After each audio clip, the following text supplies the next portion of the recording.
Welcome to doctor Michael's music therapy channel.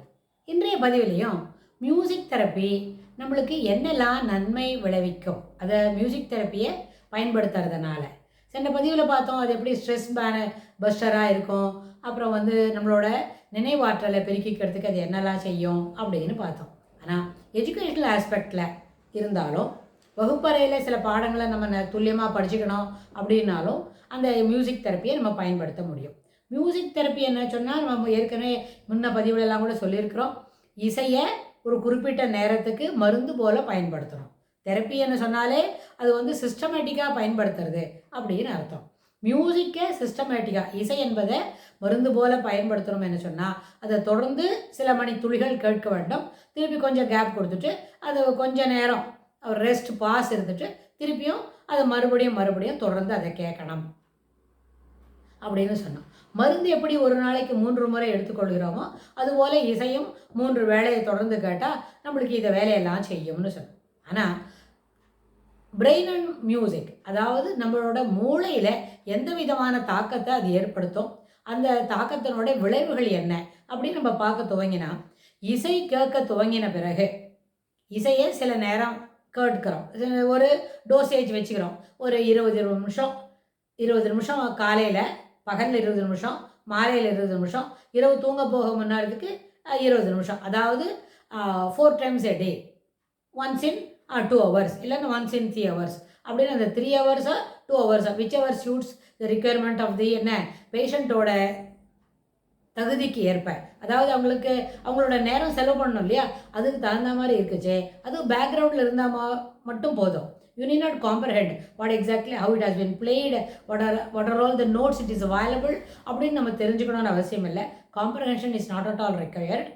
ஆனால் இசையை மட்டும் 4 வேளை 4 முறை, ஒரு நாளைக்கு 4 முறை அந்த மாதிரி இசையை மருந்து கேட்கணும். அதுபோல் கேட்கும்போது பிரெயினில் என்னெல்லாம் சேஞ்சஸ் நடக்கும்னு சொன்னால், முழு அளவில் அது நிறைய மாற்றங்கள் ஏற்படும். முதல்ல எல்லா பகுதிக்கும் போதுமான அளவுக்கு அந்த இசையினோட அதிர்வுகளை அது எடுத்துக்கிட்டு போகும்.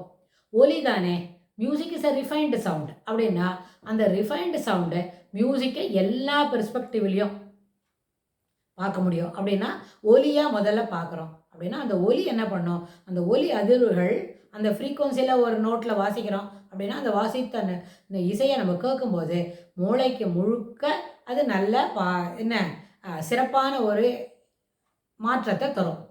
இசைனால தான் மூளையே இயங்கிறது அப்படின்னு சொன்னாலும் அது அதிகப்படியாக சொல்கிறது விஷயம் இல்லை. வி ஆர் நாட் எக்ஸாகரேட் பண்ணி சொல்லலை, அதுதான் நிஜம். மியூசிக்கும் மூளையும் ஒன்றுக்கொன்று தொடர்புடையது. இசையும் மூளையும் ஒன்றுக்கொன்று தொடர்புடையது. இசையினாலே மூளை இயங்குகிறது.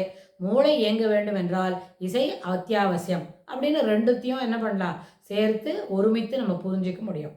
அதனால் தொடர்ந்து இசையை நம்ம பிள்ளைங்களுக்கு சொல்லிக் கொடுக்குறோம், அவங்கள அதில் பங்குபடுத்திக்க வைக்கிறோம் அப்படின்னு சொன்னால், இட் கிவ்ஸ் எனார்மஸ் சேஞ்சஸ்.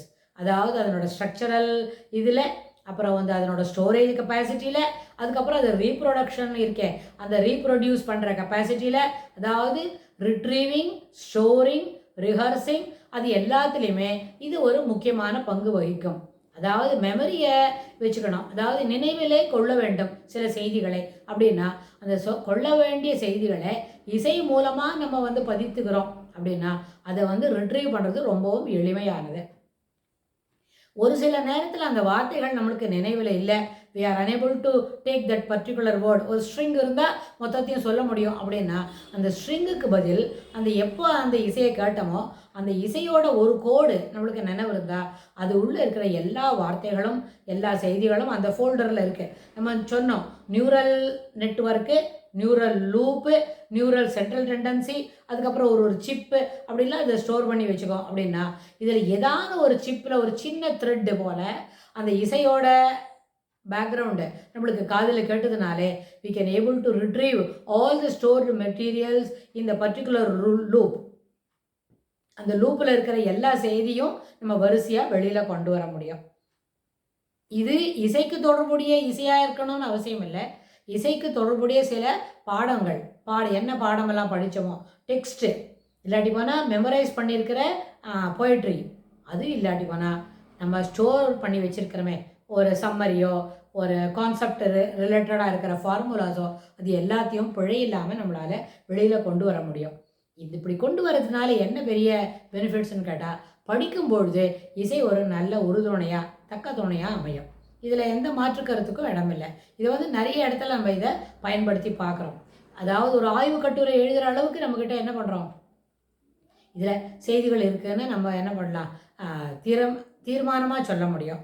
அந்த பகுதியில், அதாவது எந்த மூலையில் எந்த பகுதியில் இது ஸ்டோர் பண்ணி வச்சுருக்கிறது அப்படின்னு சொன்னால், இசை என்று எல்லா பகுதிகளுக்கும், அதாவது நம்பர் ஒர்க் ரிலேட்டடாக, கான்செப்ட்ஸ் ரிலேட்டடாக, இல்லாட்டி போனால் காக்னிட்டிவ் எபிலிட்டிஸ், அதாவது புரிஞ்சுக்கிட்டு அந்த வேலையை செய்கிறோம். அப்புறம் அட்டென்டன், அதாவது கவனமாக கூர்ந்து கவனித்து அந்த செய்திகளை நம்ம பதிவு பண்ணிக்கிறோம். அப்புறம் ஒரு இடத்துல காது வழியாக செய்திகளை கேட்டு அந்த செய்தியை நம்ம பதிவு பண்ணிக்கிறோம். கண்ணால் பார்த்து கலர், அதாவது வண்ணங்கள் தொடர்புடையதாக இருந்தாலும் அந்த செய்தியை நம்ம பதிவு பண்ணிக்கிறோம்.